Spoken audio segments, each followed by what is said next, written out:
Breaking news మంత్రి కొండా సురేఖకు shock ఇచ్చింది Nampally court.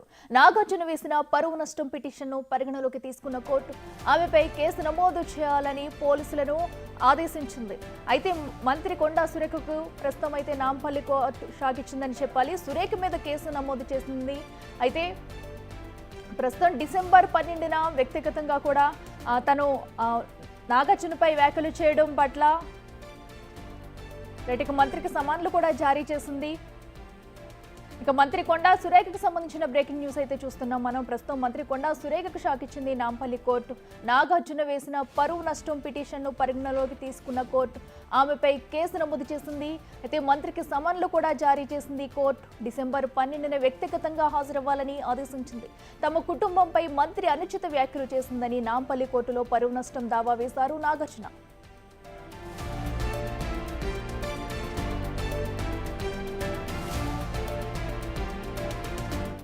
ఇదే అంశానికి సంబంధించి మరింత సమాచారం మా ప్రతినిధి రాణా లైవ్ లో అందిస్తారు. రాణా, చెప్పండి. అయితే ప్రస్తుతం ఇది కొండా సురేఖకు ఒక షాకింగ్ విషయం అని చెప్పాలి. ప్రస్తుతం అయితే నాంపల్లి కోర్టు కూడా తనపై కేసు నమోదు చేయడానికి కూడా గ్రీన్ సిగ్నల్ ఇచ్చింది. ఇప్పుడు ఎలాంటి చర్యలు తీసుకోబోతుంది? అప్డేట్స్ ఏంటి? వచ్చే నెల 12వ తారీఖు మంత్రి కొండా సురేఖ మస్ట్ అండ్ షుడ్గా కూడా కోర్టుకి హాజరు కావాలంటూ కూడా సమన్లను జారీ చేసింది నాంపల్లి ప్రజాప్రతినిధుల కోర్టు. ముఖ్యంగా ఈ బిఎన్ఎస్ యాక్ట్ కింద కోర్టే కేసును నమోదు చేసింది. పోలీసులకి కేసు నమోదు చేసే అవసరం లేకుండానే కోర్టే ఈ యొక్క పిటిషన్ కూడా పరిగణలోకి తీసుకున్న తర్వాత ఆమెకు సమన్లు జారీ చేసిన తర్వాత మళ్ళీ కేసు నమోదు చేసినటువంటి నేపథ్యం అయితే కనపడుతుంది. బిఎన్ఎస్ 356 సెక్షన్ల కింద కేసు నమోదు అయింది. దాంతోపాటు సీసీ నెంబర్ కూడా అలాట్ చేసింది. 490/24 కింద మంత్రి సురేఖ విషయంలో ఈ యొక్క యాక్షన్ అయితే తీసుకున్నటువంటి నేపథ్యం అయితే కనపడుతుంది. దానికి సంబంధించి ఫుల్ డీటెయిల్స్ కూడా ఇవాళ వచ్చాయి. ఇవాళ వాదనలు కూడా జరిగిన నేపథ్యంలో ఏదైతే నాగార్జున చెప్పినటువంటి అంశాలు కానీ, ఒక సాక్షిగా సుప్రియ చెప్పినటువంటి అంశాలు కానీ, ఈ కొండా సురేఖ చేసినటువంటి ఈ వ్యాఖ్యల వల్ల తన కుటుంబానికి భారీ స్థాయిలో ఈ యొక్క పరువు నష్టం వాటిల్లింది అనే దానిపై బయట కూడా మేము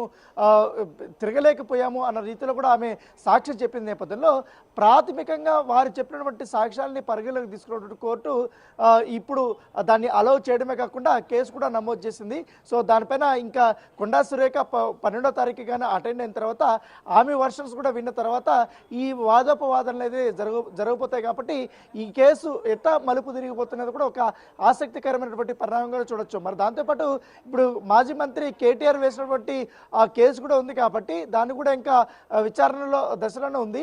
సో అది కూడా ఒకవేళ కోర్టుకైనా అలౌ చేస్తే మాత్రం ఆ పిటిషన్ కూడా సో దానిపైన కూడా సమన్లు జారీ చేసే అవకాశాలు ఉన్నట్టుగా మనకు సమాచారం ఉంది. అయితే ఇటు కేటీఆర్ కానీ ఇటు నాగార్జున వేసినటువంటి 2 పిటిషన్లు ఒకవేళ కోర్టు ఇప్పుడు అలౌ చేసినప్పటికీ కూడా ఖచ్చితంగా దానికి సంబంధించినటువంటి అన్ని నేను రిప్లేస్ ఇస్తాననేసి కూడా మంత్రి కొండా సురేఖ కూడా ఇప్పటికే చెప్పింది. ఎందుకంటే ఆల్రెడీ ఈ కేసు సంబంధించిన విషయంలో గతంలో కూడా నేను మాట్లాడినటువంటి అంశాలు ఏదైతున్నా కొన్ని పదాల్లో కూడా వాటిని నేను ఉపసంహరించుకున్నానని కూడా చెప్పినటువంటి నేపథ్యం కాబట్టి దాంతోపాటు కేటీఆర్ పై చేసినటువంటి వ్యాఖ్యలకు నేను కట్టుబడను అనేసి కూడా ఆమె చెప్పినటువంటి నేపథ్యంలో ఇప్పుడు నాగార్జున వేసినటువంటి పిటిషన్ ని నాంపల్లి ప్రజాప్రతినిధుల కోర్టు పరిగణలోకి తీసుకుంది కాబట్టి కేసు కూడా నమోదు చేసుకుంది కాబట్టి సో ఇప్పుడు దాంతోపాటు ఆయన లాయర్లకు కూడా ఖచ్చితంగా 12వ తారీఖు హాజరు కావాలి కొండా సురేఖ అంటూ కూడా కోర్టు ఆదేశాలు ఇచ్చిన నేపథ్యంలో 12వ తారీఖు కొండా సురేఖ వ్యక్తిగతంగా హాజరు కావాల్సినటువంటి అవసరం ఉంటుంది. కాబట్టి ఆ రోజు కొండా సురేఖ ఏం స్టేట్మెంట్ ఇస్తుంది, దాంతోపాటు ఆమె తరపున న్యాయవాదులు ఏ రకమైనటువంటి వాదనలు వినిపిస్తారనేది కూడా వేచి చూడాల్సినటువంటి అవసరం ఉంది. Right Rana, thank you.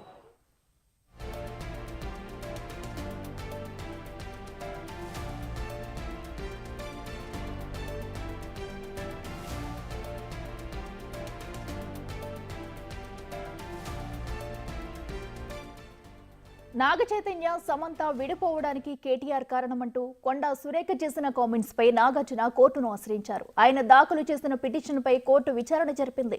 Open కోర్టులో నాగార్జున సహా సాక్షులుగా ఉన్న యార్లగడ్డ సుప్రియ, మెట్ల వెంకటేశ్వర్లు వాంగ్మూలాన్ని న్యాయమూర్తి ఇప్పటికే రికార్డు చేశారు. నాగార్జున అందించిన ఆధారాలను పరిగణలోకి తీసుకున్నారు.